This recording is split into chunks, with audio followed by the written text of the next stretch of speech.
జగన్మోహన్ రెడ్డి హయాంలో రాయచోటి నియోజకవర్గానికి ఏం చేశారని అడుగుతున్నా. రాండి, చర్చకు రండి.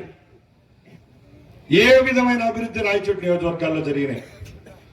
నేనున్నా, నువ్వున్నా, ఇంకోడున్నా కొన్ని అభివృద్ధి కార్యక్రమాలు అనేది మనం ఇంట్లో పనుకునే జరుగుతూ ఉంటాయి. నిజమే కదా? మొగుడు చచ్చిపోయినా కూడా పిల్లం ఎటువంటి పెంచినతైనా బతుకుతుంది. నువ్వు లేకపోయినా, ఇంకో ఆయన లేకపోయినా 5 ఏళ్లలో పనులు జరిగింటాయి. అవన్నీ నీ లెక్కలు వేసుకుంటే మేము ఒప్పుకోం, అవన్నీ ఒప్పుకోం. ఇప్పుడు ప్రభుత్వాలు ఉన్నాయి, పింఛన్లు ఇచ్చాయి, అందరూ బతకచ్చు. నీవు విప్పుగా ఉన్న కాలంలో చీఫ్ విప్పుగా ఉన్నావు, అది కూడా మంత్రి హోదానే. ఆ 5 సంవత్సరాలు ఏం చేసినావు?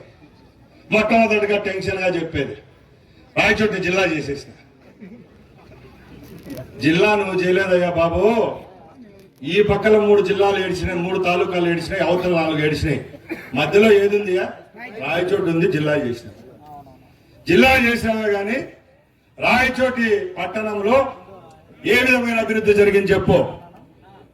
ఎస్పీ ఇల్లు బాడిగిల్లు, ఆర్టీఓ ఆఫీస్ బాడిగిల్లు, కలెక్టర్ ఇల్లు బాడిగిల్లు, ఆర్టీఓ ఇల్లు బాడిగిల్లు. ఆఫీసులన్నీ పాలిటెక్నికల్ ఆఫీసులు పాడుంటే దాని గుమ్మాలు మార్చేసి ఇట్లా చేసి కలెక్టర్ ఆఫీసు, ఎస్పీ ఆఫీసు. ఇదే అభివృద్ధి, ఇదే అభివృద్ధి అని చెప్తున్నా.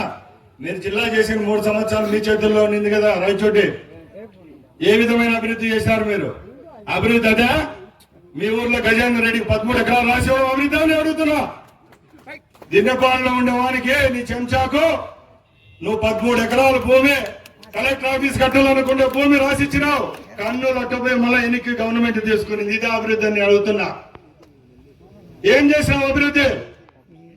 అన్నమయ్య జిల్లాలో ఫ్రీ హోల్డ్ చేశారు. నువ్వు పెద్దిరెడ్డి రామచంద్రారెడ్డి కలుసుకొని గవర్నమెంట్ భూములన్నీ ఫ్రీ హోల్డ్ చేసుకొని రాత్రికి రాత్రే బీదోళ్ల భూములన్నీ మీ పేర్లతో ఎక్కించుకున్నారు లేదా అని అడుగుతున్నా. వీరభద్ర స్వామి గుడిలో వచ్చి ప్రమాణం చేయండి. సుమారు 500 మంది నాయకుల పేర్లతో భూములు 5 సంవత్సరాల్లో ఎక్కినాయా లేదని అడుగుతున్నా.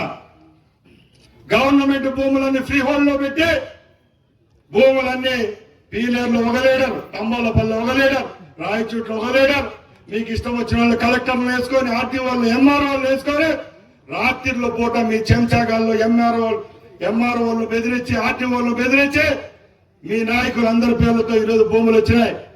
మల్తాడు కట్టలేనివాడు కూడా పొట్టగోసు కట్టుకునేటట్టు 5 ఏళ్లలో కార్లు కొనుక్కున్నారు మీ నాయకులంతా రోజు. అదే రాయచోటి అభివృద్ధి అని నేను అడుగుతున్నా. ఎక్కడ అభివృద్ధి జరిగింది? నీ వెనకామంటోళ్ళు అభివృద్ధి చెందారు. పేద ఏడుపులు ఏడ్చినావే తప్పగా రాయచోటి అభివృద్ధి ఎక్కడా చేయాల. తర్వాత 15 సంవత్సరాలు అయిపోయింది, నువ్వు ఓడిపోయినావు. 16 నెలల తర్వాత మళ్ళా ప్రత్యక్షమైన 1,000 సంతకాలు. మేము కూడా 1,000 దీపాలు పెడతాం. 1,000 దీపాలు పెడితే నూనెల్లో ఒత్తులు ఉండవు. నువ్వు కూడా 1,000 సంతకాలు పెట్టించాను.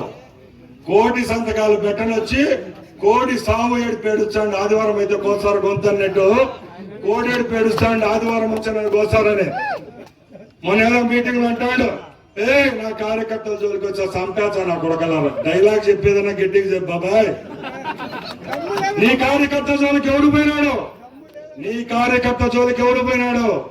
నీ కార్యకర్తలే 16 నెలలు తల్లి లేని బిడ్డలాగా రాయచోటి నియోజకవర్గంలో పడి సస్తా ఉంటే మీ బాసు పైన బూట్తో కొట్టి ఏడొచ్చి సంతకాలు పెట్టించారు. మీరు 16 నెలలు 15 సంవత్సరాలు ఉద్యోగం ఉంటే ఉద్యోగం చేసి ఒకసారి పదవి పోతే ఊరు వదిలి వెళ్ళిపోయి మళ్ళా 1,000 సంతకాలని మా ప్రభుత్వం పైన, మా నాయకుని పైన మాట్లాడే హక్కు నీకు ఉందా అని అడుగుతున్నా.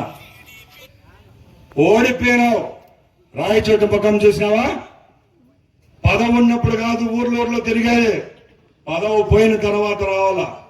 ఈ రోజు వచ్చి గ్రామాల్లోకి వచ్చి కార్యకర్తలు 100 మంది నిరుత్సాహంగా ఉన్నారు.